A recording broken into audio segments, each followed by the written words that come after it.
Drinking Buddies, today I answer your questions. That's right, I asked you guys to send me questions. And here I am, ready to answer them. Let's go. I'm your drinking buddy. All right, Drinking Buddies, I thought I would start with a really fun one that was sent to me, and that is, what is the most disappointing bottle you've purchased? And I felt like it was the first time I got Larceny Barrel Proof. I felt like that one was one that I was really hunting for when I first got into bourbon, because I really liked the weeders when I first got in. I got my first Larceny Barrel Proof and it was like liquid lava, and I just felt like it was way too hot for what it was.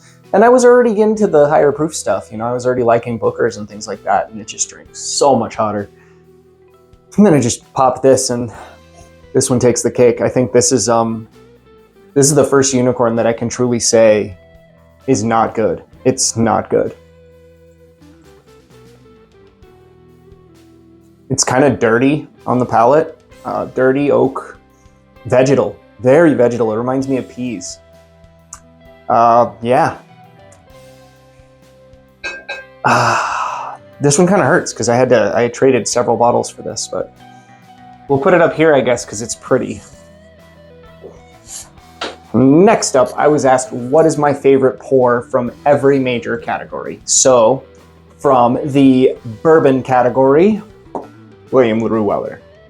From the rye category, Thomas Handy. I mean, you guys know that some BTAC had to be in there when we're talking about greatest pours in the world. I feel like that's it, that's it. Canadian, I would have said my favorite was Alberta Premium Cask Strength, but I just had Found North Batch 5, and that thing blew me away. If you haven't seen my short yet of that, maybe I haven't posted it yet, I don't know. But I did a short with that Found North Batch 5, and that is like a top 10, top 15, probably top 15, top 20 bottle whiskey I've ever tasted. It was so good. It's a blend of like a 22-year-old rye whiskey and an 8-year-old wheated whiskey. It's just phenomenal stuff. And then for Japanese, I think I would go with, I have a Kaiyu single barrel that I really like. It's a 92 proof, and that's a really nice one. For Scotch, it would be a Balvenie 21-year port finish that I tried once. That was really good for Scotch. You guys know I'm not a huge Scotch guy. For Irish, Redbreast 27 without a doubt. Redbreast 27, I've only ever had a sample of it because it's a very expensive bottle, but that Redbreast 27 is BTAC level good. It is an absolute, you see it and you're rich, you buy it. I know I've seen it and I haven't bought it because it's so expensive, but it is easily a top 10 whiskey I've ever tasted. And that's, Irish is not something that I go after very often, but that 27, chef's kiss, amazing.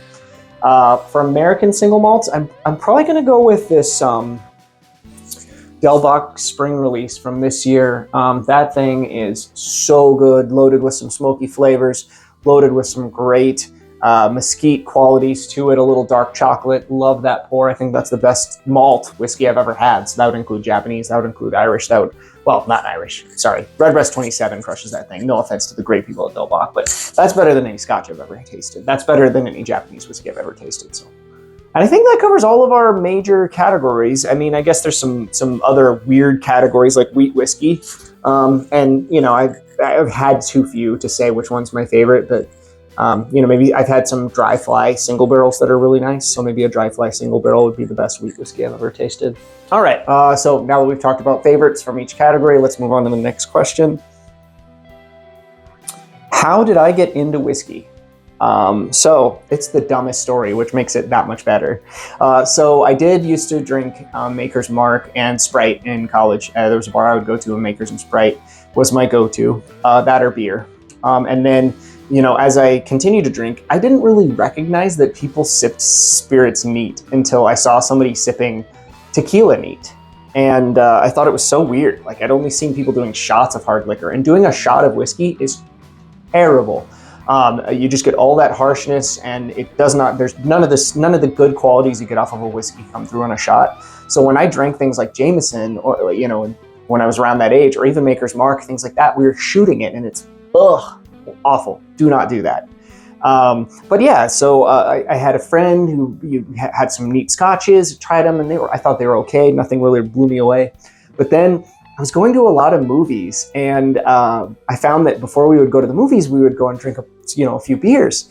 And I would have to get up in the middle of the movie and go to the bathroom too many times. So I finally started ordering whiskey on the rocks, and slowly it turned into just neat whiskey. So like I said, it's a dumb story, but the more I drank the whiskey, the more I realized I liked it way better than beer. I liked it way better than cocktails. It just took me a little while for my palate to recognize that. How long? So about over 10 years I've been drinking whiskey.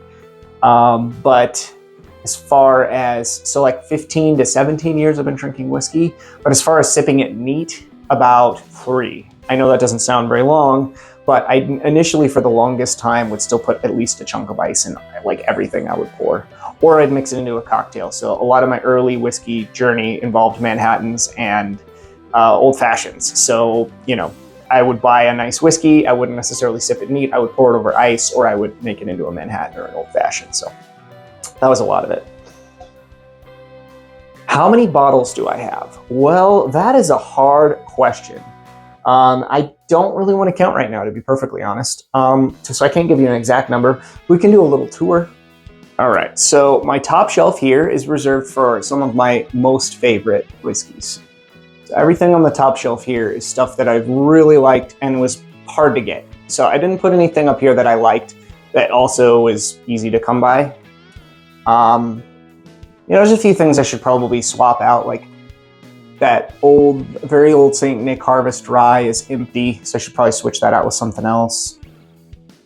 Same with the Willet Purple Top there, that weeded, that's empty. But for the most part, if it's up here, it's full.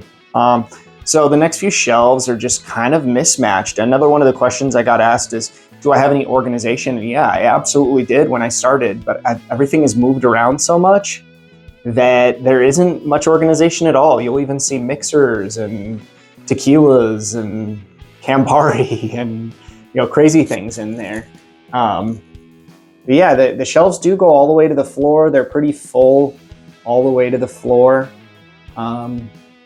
A lot of barrel stuff down there in the middle. Some of those shorter bottles are not down there at the bottom because they're low end. They just are shorter, so they fit better on the lower shelves. Sometimes I set aside some stuff that I'm going to use in videos there. I even have a spot right here where I place some bottles that I am planning to give to someone. And here are all of these samples that I'm currently working through. So that was a tour of my little whiskey room. Basically everything I have is open. If I buy something, I open it. I don't really keep much around that I don't open. And like I said, as far as organization goes, there really isn't any. I need to probably consider organizing, but as of right now, it's just a mismatch of where I last placed it. Another question I got that I really liked was, how do I choose what to drink in a night? And I would say that I really like to kind of stick in a theme. So when I come home, maybe, and I don't drink every day, but if I'm going to drink, I think, maybe I'll have Weeders tonight, and I'll go through a few Weeders because I feel like it's better to compare within one category so you can kind of get a feel for, it helps you develop your palate a little bit more, I think, because you'll see the subtle differences between them. And then there are certain whiskeys that are a little bit more abrasive, a little bit more brash, that might ruin the experience of something that's a little softer. So I would say if you're going to drink rye in a night, you probably want to drink rye. If you're going to drink smoky scotches, you probably want to drink smoky scotches. You don't want to go to, jump into other categories because it might affect the way you're tasting those other flavors. Weeders especially are very soft and delicate. And if I'm going to drink Weeders, I'm probably going to only drink Weeders that night. Which is one of the reasons why I wonder if maybe some people who don't like Weeders have compared them to other high ryes and ryes, and it's a different animal. I feel like you gotta enjoy it by itself. Personally, maybe that's just me. What do you guys think about that one? Tell me in the comments how you do it. All right, let's see. Do I distill myself? The answer to that is a pretty emphatic no. I'm terrified that I'll blind myself. But I have done a lot of experimentation with blending and aging and stuff like that around the house. And before I got into whiskey, I did homebrew, and I made some meads and I made some beers, and they all came out pretty darn good. I did a little blind with some of my family where I gave them some of the mead that I made, as well as 2 meads that I had bought at the store, and they all preferred mine. I made an IPA, but I added pumpkin to it. Personally hadn't seen pumpkin, hoppy beers before. That was just not something I was familiar with. So I've always liked to do innovation. I always like to be innovative. But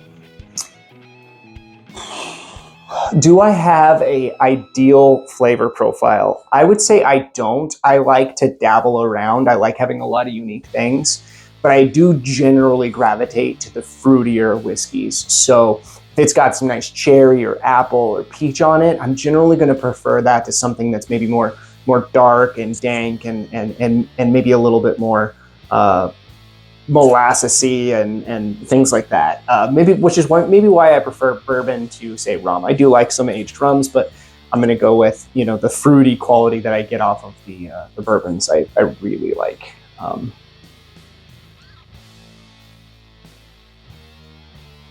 I guess I would say my ideal flavor profile is not Scotch. Just kidding, Scotch fans. Enjoy what you like the way you like it. Just most Scotch is not for me.